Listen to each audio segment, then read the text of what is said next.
시아버지의 목숨값이 든 카드를 며느리가 가져갔습니다. 아들의 생일날 훔친 돈 2천만 원으로 명품을 샀다며 오히려 당당했죠. 제 아들은 그런 아내의 편을 들며 제 뺨에 손을 올렸습니다. 그 순간 제 가슴 속 아들은 죽었습니다. 이제 저는 남은 생을 오직 저와 제 남편의 존엄을 위해 쓰기로 결심했습니다. 제 마지막 이야기를 끝까지 지켜봐 주세요. 제 이름은 한미숙 69이에요. 제 옆에는 72 된 남편 박병철 씨가 곤히 잠들어 있네요. 희미한 새벽빛이 창문을 넘어와 남편의 앙상한 어깨를 비추고 있어요. 이른 새벽마다 항구에서 울려 퍼지는 백고동 소리가 자명종처럼 저를 깨웁니다. 젊었을 적에는 저 소리가 희망처럼 들렸는데 이제는 그저 지나간 세월의 메아리 같아서 마음 한구석이 아려와요. 우리 부부는 평생을 여기 인천 동구의 낡은 2층 양옥집에서 살았어요. 집안 곳곳에는 제 손때와 남편의 땀방울이 서려 있죠. 거실 한쪽 구석에는 제 어머니에게 물려받은 낡은 재봉틀이 있어요. 드르륵, 드르륵 이 소리를 들으며 우리 아들 지훈이를 키웠죠. 재봉틀 위벽에는 빛바랜 흑백 결혼 사진이 걸려 있고 그 옆에는 아들 내외가 보내준 반짝이는 컬러 사진이 나란히 걸려 있어요. 제 사진 속에서는 수줍게 웃고 있지만 아들 녀석의 사진 속에서는 세상 모든 걸 다 가진 듯 활짝 웃고 있네요. 그걸로 됐다고, 그걸로 충분하다고 매일같이 제 자신을 다독여요. 하지만 요즘 들어 창밖 너머로 보이는 경축, 재개발 추진위원회 발족이라는 붉은 현수막을 볼 때마다 마음이 불안해 떨리는 건 어쩔 수가 없네요. 이 집이 우리 부부의 유일한 재산이자 마지막 버팀목이니까요. 남편은 젊었을 때 인천항 부두 노동자로 일했어요. 거친 바닷바람을 맞으며 쇠붙이를 나르던 그 두꺼웠던 팔뚝은 이제 가늘어질 대로 가늘어졌고 그 시절 얻은 심장병은 평생의 훈장이자 멍해가 되었죠. 이제는 계단을 오르는 것조차 힘들어하는 남편을 보면 그 세월이 원망스럽기도 해요. 저는 심포국제시장 한쪽 구석에서 작은 수선 가게를 하고 있어요. 젊은 사람들은 이제 오시해지면 그냥 버리지. 저희 같은 가게는 잘 찾지 않아요.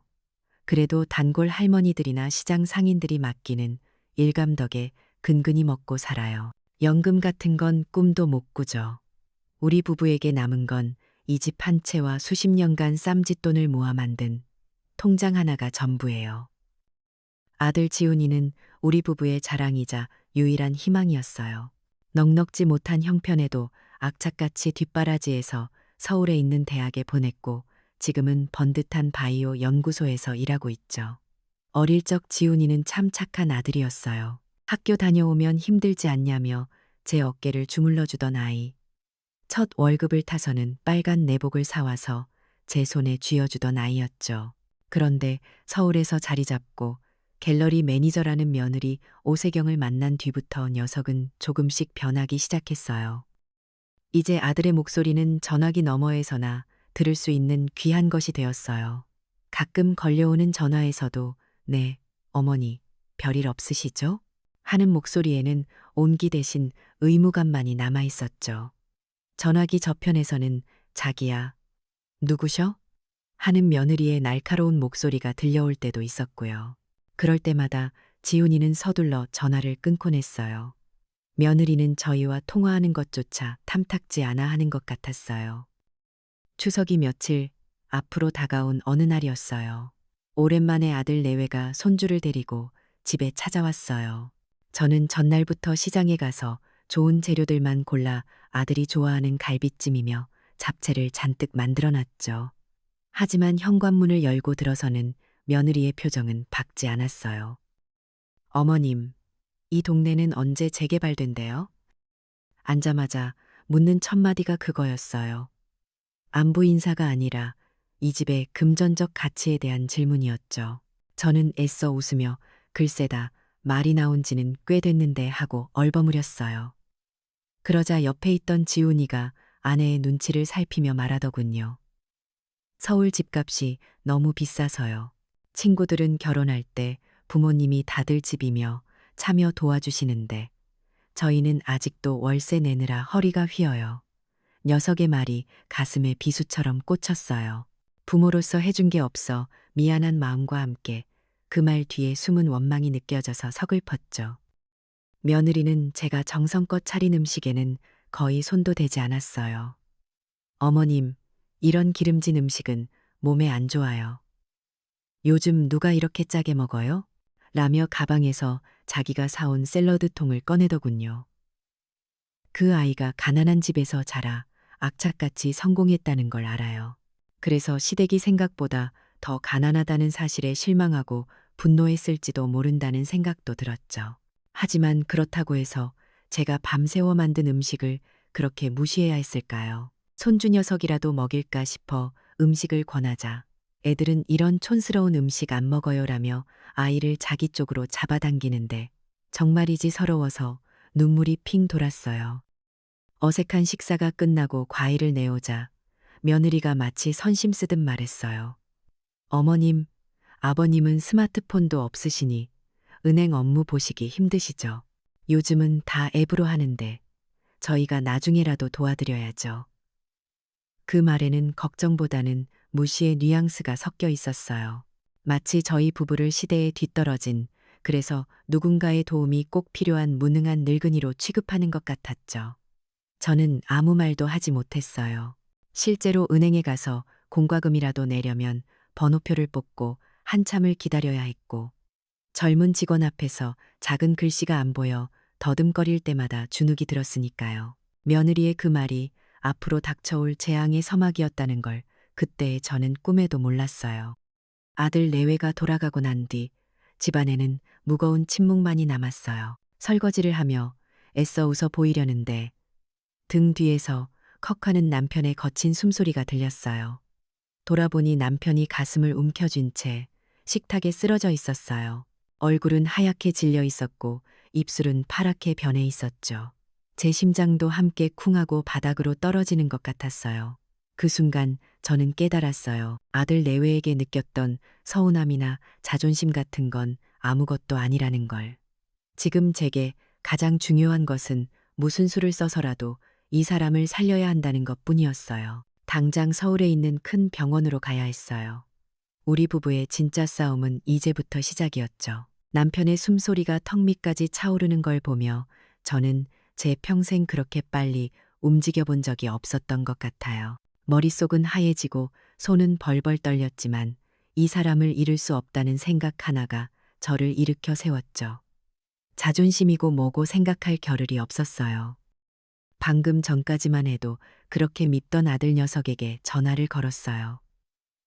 수화기 너머로 한참이나 신호음이 가다가 짜증이 섞인 목소리가 들려왔어요. 왜요, 어머니? 그 목소리에 남편이 쓰러졌다는 말이 차마 떨어지지 않았지만 저는 거의 울부짖다시피 상황을 설명했어요. 아들은 잠시 말이 없더니 한숨을 푹 쉬며 말하더군요. 일단 알겠어요. 서울역으로 오세요. 아들 집에 도착하기까지의 과정은 정말이지 지옥 같았어요. 택시를 타고 인천역으로 가서 가장 빠른 KTX를 타고 서울역까지 갔죠. 기차 안에서 남편은 식은땀을 뻘뻘 흘리며 제 손을 꼭 잡았어요. 그 손의 힘이 점점 약해지는 것 같아 저는 심장이 철렁 내려앉는 기분이었어요. 마침내 도착한 아들네 집은 저희 집과는 비교도 안 되게 크고 번쩍였어요. 하지만 그 화려함 속에서 저희 부부는 이방인일 뿐이었죠. 현관문을 열고 나온 며느리의 얼굴에는 걱정이 아니라 노골적인 불만이 가득했어요. 어머님, 갑자기 이렇게 오시면 어떡해요? 저 오늘 저녁에 중요한 갤러리 약속 있는데. 그 아이에게 남편의 생사보다 자신의 스케줄이 더 중요했던 거예요. 병원으로 가는 차 안은 얼음장처럼 차가웠어요. 며느리는 운전하는 내내 신경질적으로 투덜댔죠. 요즘은 예약 안 하면 대학병원 진료는 하늘의 별 따기예요. 여기는 주차비도 엄청 비싼데 괜히 차 끌고 왔나 봐. 그 아이의 모든 말은 돈과 시간으로 귀결되었어요. 아들은 옆에서 아내의 눈치만 볼 뿐 아픈 아버지를 위로하는 말 한마디 건네지 않았죠. 서울의 높은 빌딩들처럼 거대하고 차가운 병원 건물 앞에 섰을 때 저희 부부는 한없이 작아지는 기분이었어요. 사방에는 온통 알아들을 수 없는 영어로 된 안내판뿐이었고 사람들은 모두 바쁘게 저희를 스쳐 지나갔죠. 응급실을 거쳐 겨우 심장내과 의사를 만날 수 있었어요. 의사는 여러 검사 결과를 보여주며 무표정하게 말했어요.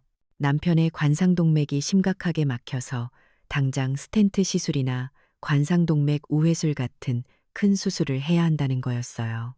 수술비가 예상했던 것보다 훨씬 크다는 말을 들었을 때 아들 내외의 얼굴이 순간 굳어지는 것을 저는 똑똑히 봤어요.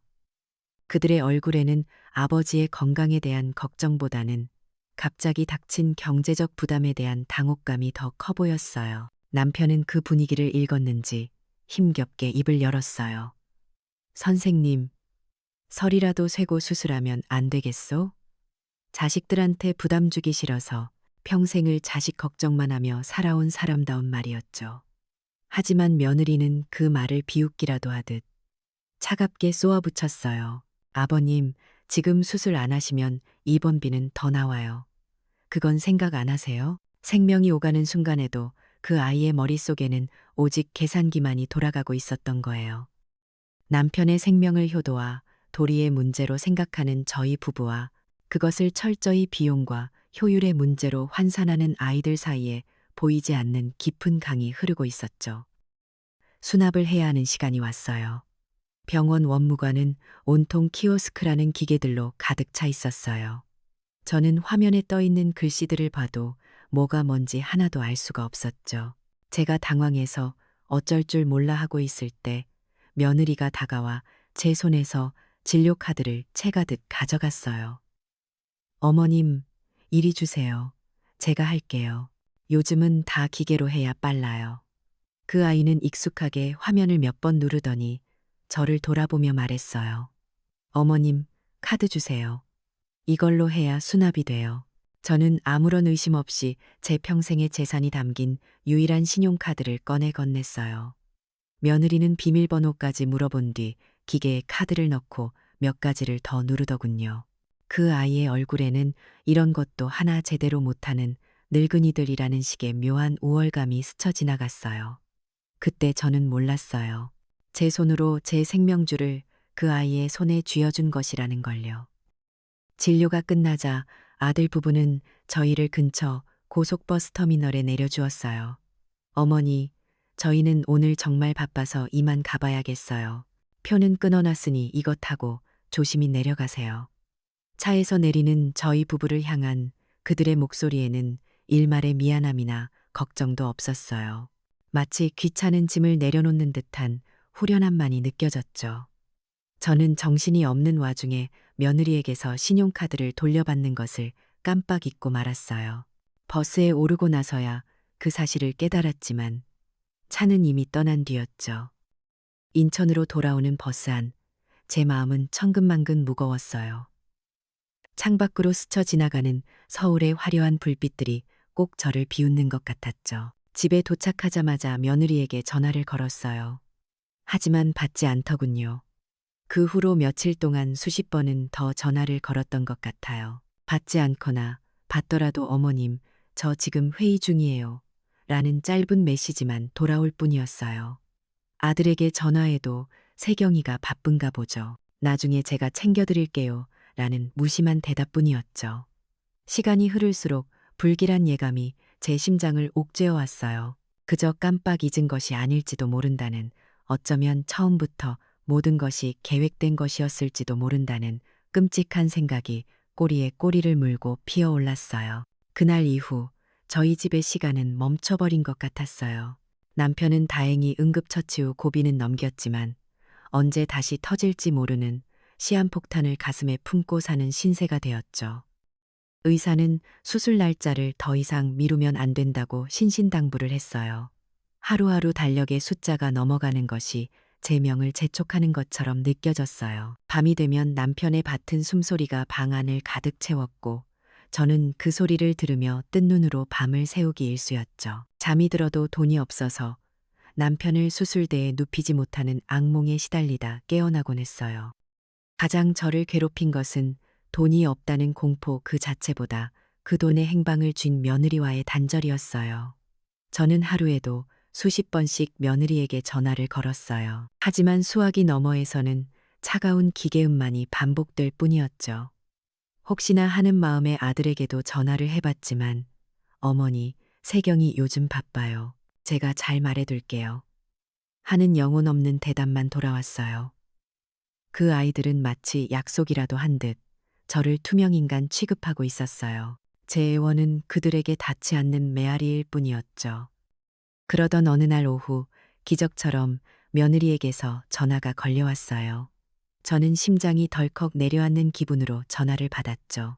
제발, 제발 좋은 소식이기를 빌면서요. 하지만 전화기 너머로 들려온 며느리의 목소리는 제 마지막 기대를 산산조각 냈어요. 그 아이는 제 다급한 목소리에도 아랑곳하지 않고 아주 차분하고 사무적인 톤으로 말하더군요. 어머님, 뭘 그렇게 걱정하세요. 저희가 다 알아서 관리하고 있다니까요. 카드도 저희가 잘 보관하고 있어요. 그 말이 얼마나 비수처럼 제 가슴에 박혔는지 몰라요. 관리와 보관이라니요. 그건 명백히 저희 부부의 돈인데 마치 자기들 소유인 양 말하는 태도에 피가 거꾸로 솟는 것 같았어요. 제가 떨리는 목소리로 아가, 그 돈은 내 아버님 수술비다. 빨리 돌려줘야 한다고 말하자 며느리는 피식 웃으며 말했어요. 어머님도 참 구식이시네요. 요즘은 돈 다 온라인으로 관리해요. 통장이나 카드 들고 다니는 사람 없어요. 그 아이는 저를 세상 물정 모르는 늙은이, 의심만 많은 시어머니로 몰아가고 있었어요. 제가 유난을 떨어서 자기들을 괴롭히는 사람처럼요. 그 교묘한 가스라이팅에 저는 순간 말문이 막혔어요. 어쩌면 정말 내가 너무 낡은 생각을 하고 있는 건가? 내가 너무 아이들을 못 믿는 건가? 하는 자기 의심마저 들었으니까요. 전화를 끊고 나서 저는 깊은 무력감에 빠졌어요. 혼자서는 이 문제를 해결할 수 없다는 생각이 들었죠. 고민 끝에 남편의 여동생, 그러니까 시누이에게 전화를 걸었어요. 그래도 가족이니까 제 사정을 이해해주고 아들 녀석에게 쓴소리라도 한마디 해줄 거라 믿었죠. 하지만 시누이의 반응은 제 예상과 완전히 달랐어요. 제 하소연을 듣던 시누이는 오히려 저를 타박하더군요. 형님, 저번에 새아가한테 전화 왔었어요. 형님이 요즘 자꾸 깜빡깜빡 하셔서 돈 관리를 자기들이 좀 도와드리는 거라고요. 착한 애들이 형님 걱정해서 그러는 걸 가지고 너무 애들 잡지 마세요. 그 말을 듣는 순간 온몸의 피가 차갑게 식는 것 같았어요. 며느리가 저보다 한 발 앞서 손을 써둔 거였어요. 저는 순식간에 아들 내외의 호의를 의심하는 못된 시어머니가 되어 있었죠. 지푸라기라도 잡는 심정으로 집 근처 은행 지점을 찾아갔어요. 수십 년간 거래해온 익숙한 곳이었지만 그날따라 은행 문턱이 천길 낭떠러지처럼 느껴졌어요. 번호표를 뽑고 한참을 기다려 창구 직원 앞에 섰지만 제가 할 수 있는 건 아무것도 없었어요. 신용카드 거래 내역을 확인하려면 카드나 통장 혹은 본인 명의의 스마트폰 인증이 필요하다는 말만 반복할 뿐이었죠. 자동응답 시스템으로 가득한 콜센터에 전화를 해봐도 마찬가지였어요. 복잡한 인증 절차는 제가 제 돈의 주인이 되는 것을 원천적으로 차단하고 있었어요. 저는 제 돈 앞에서 완벽한 이방인이 되어버린 거예요. 답답한 마음에 시장에 들러 친하게 지내던 과일 가게 언니에게 사정을 털어놓았어요. 언니는 제 손을 잡고 같이 화를 내주었지만 결국 돌아오는 대답은 똑같았죠. 에이, 동생. 요즘 자식들이 다 그렇다지만 그래도 아들인데 설마 무슨 사정이 있겠지. 너무 걱정 마. 그 선량한 위로가 오히려 제 가슴을 더 후벼 팠어요. 아무도 제 말을 믿어주지 않았어요.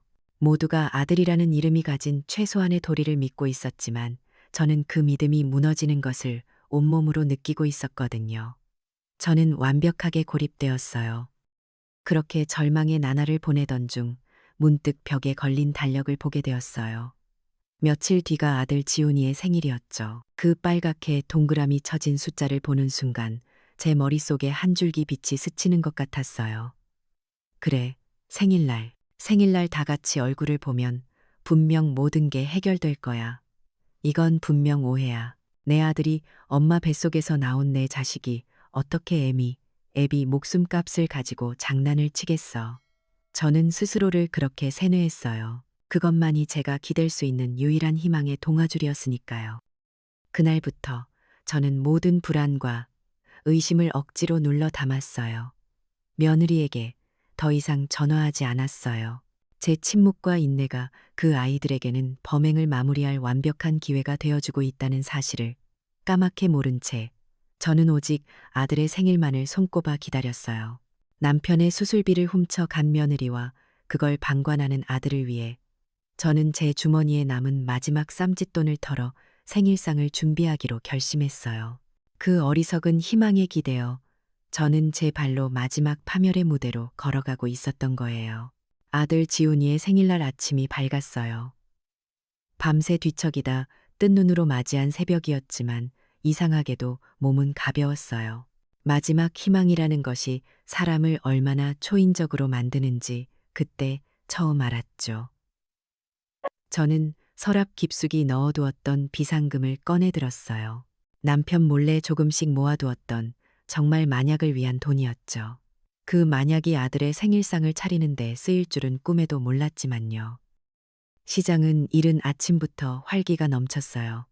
저는 아들이 어릴 적부터 가장 좋아했던 갈비찜을 하기 위해 정육점으로 향했어요.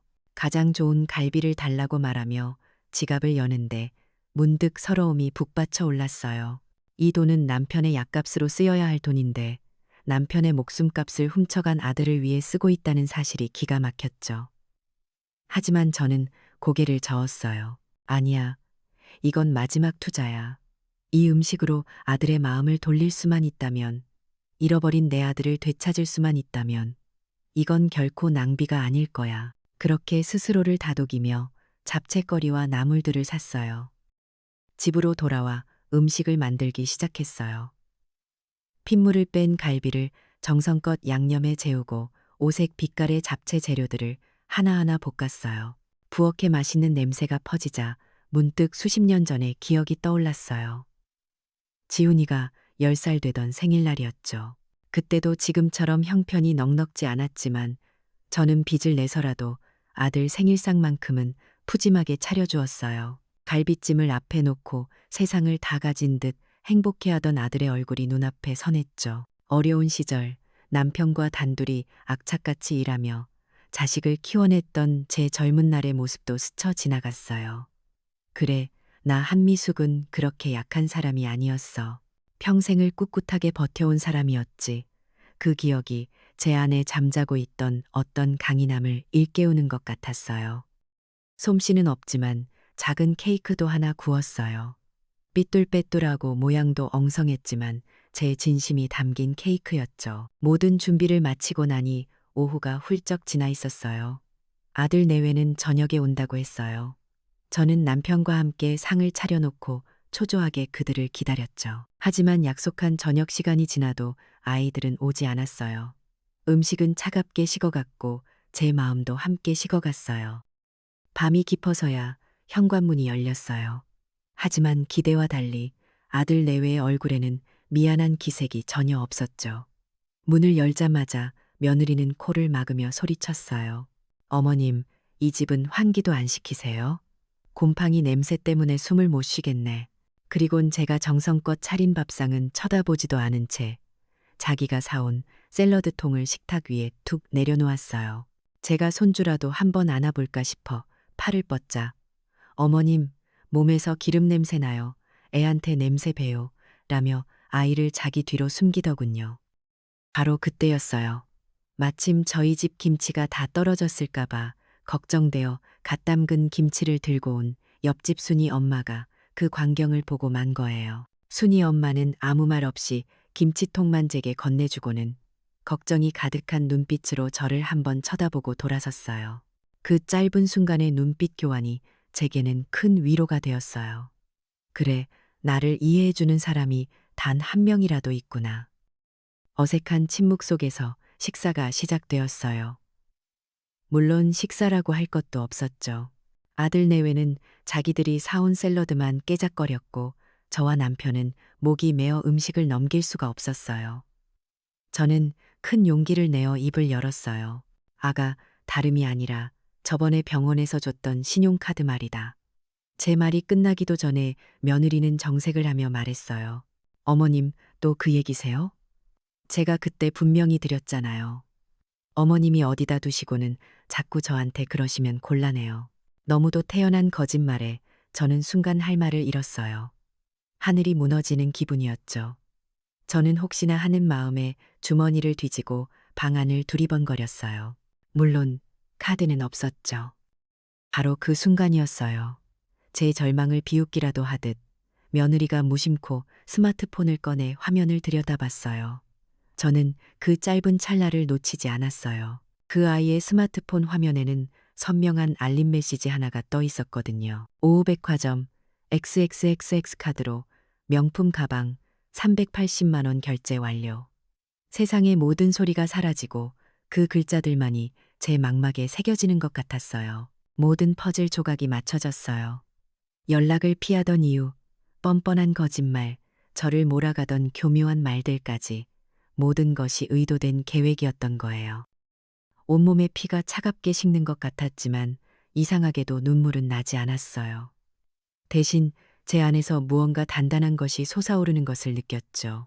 슬픔이 증발한 자리에 차가운 분노와 냉철한 결심이 들어섰어요. 그때 아들 지훈이가 헛기침을 하며 입을 열었어요. 어머니, 드릴 말씀이 있어요. 오늘 제 생일이잖아요. 친구 놈이랑 레스토랑 동업하기로 했는데 딱 3천만 원이 부족하네요. 생일 선물 겸해서 저희 좀 도와주세요. 이거 대박 나면 금방 갚을게요. 그 말을 듣는 순간 저는 제 앞에 앉아 있는 것이 더 이상 제 아들이 아니라는 것을 깨달았어요. 아비의 목숨값을 훔쳐간 아내를 옆에 앉혀두고 애미에게 돈을 요구하는 저 낯선 남자는 누구일까요? 바로 그때 며느리가 기다렸다는 듯 가방에서 무언가를 꺼내 식탁 위에 탁 하고 내려놓았어요. 그건 바로 제 신용카드였어요. 어머님, 아버님 수술비 걱정되시죠? 저희가 이 돈으로 사업 대박 내서 2배, 3배로 불려드릴게요. 저희가 먼저 투자금으로 2천만 원만 좀 썼어요. 어차피 묶어두면 뭐 해요? 그 뻔뻔함에 저는 잠시 숨을 쉴 수조차 없었어요. 하지만 저는 더 이상 과거의 약한 한미숙이 아니었어요. 저는 피해자가 아니라 이 잔인한 연극의 마지막을 장식할 심판자가 되기로 마음먹었어요. 저는 일부러 더 애처로운 표정을 지으며 떨리는 목소리로 그들에게 매달리기 시작했어요. 지훈아, 세경아, 제발 이러지 마라. 그건 내 아버지 목숨 값이야. 저는 그들의 탐욕이 어디까지인지, 그들의 인간성이 어디까지 망가졌는지 제 눈으로 똑똑히 확인해야 했어요. 그래야 제 안에 남은 마지막 미련 한 조각까지 깨끗이 불태워버릴 수 있을 테니까요. 제발 그만하라고, 이건 아니라고 애원하는 제 목소리가 제 귀에도 낯설게 들렸어요. 저는 바닥에 엎드려 아들의 바짓가랑이라도 잡고 싶은 심정이었죠. 지훈아, 엄마 아들, 제발. 그 돈만 있으면 내 아빠 살릴 수 있어. 응, 엄마가 잘못했다. 엄마가 다 잘못했으니 제발. 제 목소리는 비참하게 갈라졌고 눈아픈 눈물로 흐려졌어요. 제 마지막 자존심을 모두 내려놓고 저는 그저 어미로서 자식에게 빌고 또 빌었어요. 하지만 제 처절한 모습은 며느리에게는 한낱 구경거리에 불과했나 봐요. 그 아이는 팔짱을 낀 채 저를 내려다보며 혀를 차더군요. 어머님, 쇼는 그만하시죠. 그깟 2천만 원이 그렇게 아까우세요. 하긴 평생 시장 바닥에서 푼돈만 만져보셨으니 돈이 얼마나 무서운지 모르시겠지. 이 돈으로 지훈 씨 사업 성공하면 그 늙은 영감탱이 목숨값보다 수백 배는 더 벌 수 있다고요. 아들 미래가 중요해요. 아니면 당장 내일 죽을지도 모르는 영감 목숨이 중요해요. 그 악독한 말에 제 옆에서 간신히 앉아있던 남편의 얼굴이 시뻘게 달아올랐어요. 평생을 묵묵하게 자기 자리를 지키며 살아온 말수적은 그 사람이었어요. 그런 남편이 이성을 잃고 이 죽일 놈의 것 이라고 소리치며 주먹으로 상을 내리쳤죠. 그 바람에 상 위에 있던 컵이 넘어지면서 안에 있던 수리 며느리의 새하얀 원피스 위로 쏟아졌어요. 그 순간 며느리의 눈이 뒤집혔어요. 악, 이게 얼마짜리 옷인 줄 알아? 당신 같은 늙은이가 평생 벌어도 못 살 옷이라고. 이 더러운 집구석에 오는 게 아니었는데 그 아이는 미친 사람처럼 소리를 지르더니 갑자기 상위에 있던 뜨거운 국그릇을 집어들었어요. 그리고는 망설임 없이 제 얼굴을 향해 그대로 부어버렸죠.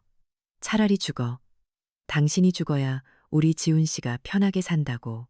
이 냄새 나는 총것. 왜 아직도 살아서 자식 앞길을 막아. 죽어. 그냥 죽어버려. 뜨거운 국물이 얼굴과 어깨로 쏟아져 내리는 순간 아픔보다 더 큰 충격이 제 온몸을 꿰뚫었어요. 제 안에서 무언가 툭 하고 끊어지는 소리가 들렸죠. 평생을 자식을 위해 쌓아 올렸던 인내의 둑이 그 악담과 함께 한순간에 무너져 내렸어요. 저는 비명을 지르며 자리에서 일어나 그 아이의 머리채를 움켜쥐었어요. 더 이상 참을 수가 없었어요. 더 이상 참아서는 안 된다고 제 안의 모든 세포가 소리치고 있었거든요. 그런데 제 인생의 진짜 비극은 바로 그 다음에 일어났어요. 아내의 머리채가 잡힌 것을 본 아들 지훈이가 제게 악귀처럼 달려들더군요. 이깟 돈 때문에 우리 가족 다 망치려고 작정했어. 녀석은 그렇게 외치며 제 뺨을 향해 망설임 없이 손을 휘둘렀어요. 짝! 세상이 멈추는 것 같은 소리와 함께 제 고개가 옆으로 돌아갔어요. 아들의 손이 제 뺨을 때린 것이 아니라 제 인생 전체를 후려친 것 같았죠. 저는 힘없이 바닥으로 쓰러졌고 제 몸이 부딪힌 밥상은 요란한 소리를 내며 뒤집혔어요. 갈비찜과 잡채, 그리고 제가 밤새워 만든 케이크가 바닥에 나뒹굴었어요. 제 희망과 진심이 그렇게 한순간에 쓰레기가 되어버린 거예요. 잠시 동안 집안에는 침묵이 흘렀어요. 남편의 거친 숨소리와 제 귀에서 울리는 이명소리만이 가득했죠. 아들 녀석은 자기가 무슨 짓을 했는지 깨달았는지 잠시 멍한 표정으로 저를 내려다보고 있었어요. 저는 울지 않았어요. 눈물이 나오지 않았죠. 대신 제 안에서 얼음처럼 차갑고 강철처럼 단단한 무언가가 제 척추를 따라 솟아오르는 것을 느꼈어요. 남편이 비틀거리며 다가와 제 팔을 잡아 일으켜 주었어요. 저는 남편의 부축을 받으며 천천히 하지만 꼿꼿하게 일어섰어요. 저는 남편의 부축을 받으며 제 눈에는 더 이상 슬픔도 애원도 남아있지 않았어요. 오직 얼음 같은 냉기와 경멸만이 서려 있었죠. 저는 제 아들이라고 믿었던 저 낯선 남자를 똑바로 쳐다보며 제 평생 처음으로 아주 조용하고 낮은 목소리로 말했어요. 그래, 내 말이 맞다. 이 집 팔면 되겠네. 제 말에 아들 내외의 얼굴에 순간적으로 화색이 도는 것을 놓치지 않았어요. 그들의 눈빛은 드디어 넘어왔구나 하는 탐욕으로 번들거렸죠. 저는 그 표정을 제 눈에 똑똑히 새겨 넣으며 말을 이었어요. 이 집 팔아서 내 아버지는 이 나라에서 제일 좋은 병원, 제일 비싼 특실에 눕혀 수술시킬 거다. 그리고 남은 돈으로는 나는 세상에서 제일 시설 좋고 비싼 요양원에 들어갈 거야. 내들이 평생 벌어도 구경도 못할 그런 곳으로. 그리고 저는 잠시 숨을 고른 뒤 마지막 문장을 뱉어냈어요. 너희에게는 10원 한 장 남기지 않고. 아들 내외의 얼굴이 하얗게 질려가는 것을 보며 저는 천천히 현관문으로 걸어갔어요. 그리고 문을 활짝 열어젖혔죠. 밖에는 저희 집에서 들려오는 고함 소리에 놀라 뛰쳐나온 이웃들이 웅성거리고 있었어요. 옆집 순이 엄마와 그 아들 녀석도 보였죠. 순이 엄마 아들 녀석의 손에는 스마트폰이 들려 있었고 그 작은 렌즈는 이 모든 광경을 담고 있었어요. 저는 엉망이 된 거실과 제 얼굴에 선명하게 남은 붉은 손자국을 가리키며 모여든 이웃들을 향해 외쳤어요. 제 목소리는 더 이상 떨리지 않았어요. 여러분, 여기 좀 보세요. 여기 아비의 수술비를 훔치고도 모자라 애미뺨에 손찌검을 한 내 아들이 있습니다. 이웃들의 경악과 경멸이 담긴 시선이 한꺼번에 아들 내외에게로 쏟아졌어요. 사회적 성공과 체면을 그토록 중시하던 며느리의 얼굴은 잿빛으로 변했고 아들은 고개를 들지 못했죠. 그들은 더 이상 그곳에 서 있을 수 없었어요. 며느리가 먼저 도망치듯 집 밖으로 뛰쳐나갔고 아들도 그 뒤를 따라 비참하게 사라졌어요. 저는 열린 문 앞에 서서 그들의 뒷모습이 어둠 속으로 완전히 사라질 때까지 지켜보았어요. 차가운 밤 공기가 제 뜨거운 뺨을 식혀주었어요. 저는 더 이상 슬프지 않았어요. 아들을 잃었지만 대신 제 자신을 되찾았으니까요. 기나긴 악몽이 끝나고 제 인생의 진짜 반격이 시작되는 순간이었어요. 그날 밤 저는 뜬 눈으로 아침을 맞았어요. 아수라장이 된 거실을 치우지 않았어요. 부서진 밥상과 바닥에 널브러진 음식물들은 지난 수십 년간 제가 겪어온 서름과 아들의 배신이 남긴 상처의 증거였으니까요. 동이 트고 옆집 순이 엄마가 조심스럽게 저희 집 문을 두드렸어요. 그 손에는 따뜻한 죽 한 그릇과 그 아들 녀석의 스마트폰이 들려 있었죠. 순이 엄마는 아무 말 없이 제 손을 꼭 잡아주었고 그 아들은 어젯밤의 모든 상황이 고스란히 담긴 영상을 제게 보여주었어요. 흔들리는 화면 속에서 저는 제 아들이라고 믿었던 존재가 얼마나 끔찍한 괴물이었는지를 제 눈으로 똑똑히 확인했죠. 순이 엄마의 도움으로 저희는 시내에 있는 한 법률 사무소를 찾아갔어요. 점지만 눈빛이 단단한 변호사였죠. 저는 담담하게 모든 것을 털어놓았어요. 며느리가 카드를 가져간 날부터 어젯밤 아들이 제 뺨을 때리기까지의 모든 과정을요. 변호사는 순이 엄마 아들이 찍은 영상과 제가 기억해낸 며느리의 소셜미디어 게시물들을 증거로 확보했어요. 그 아이는 저희 돈으로 산 명품 가방을 자랑하며 남편 찬스, 시댁은 사랑 같은 가증스러운 해시태그를 달아두었더군요. 저는 며느리 오세경을 절도 및 사기 혐의로 고소했어요. 법정 다툼은 생각보다 길지 않았어요. 명백한 영상 증거와 카드 내역 앞에서 며느리는 아무런 변명도 하지 못했죠. 결국 법원은 며느리에게 훔쳐간 2천만 원과 그동안 몰래 사용한 금액, 그리고 정신적 피해 보상금까지 모두 반환하라는 판결을 내렸어요. 그 소식은 금방 퍼져나갔죠. 시부모 수술비 훔쳐 명품 산 며느리라는 꼬리표는 그 아이의 인생을 송두리째 무너뜨렸어요. 갤러리에서는 당연히 해고되었고 주변 친구들도 모두 등을 돌렸다고 해요. 아들 지훈이도 무사하지 못했어요. 어머니를 폭행한 페류나라는 소문이 회사에 파다하게 퍼지면서 결국 견디지 못하고 스스로 사직서를 냈다고 들었어요. 그들의 결혼 생활도 당연히 끝이 났죠.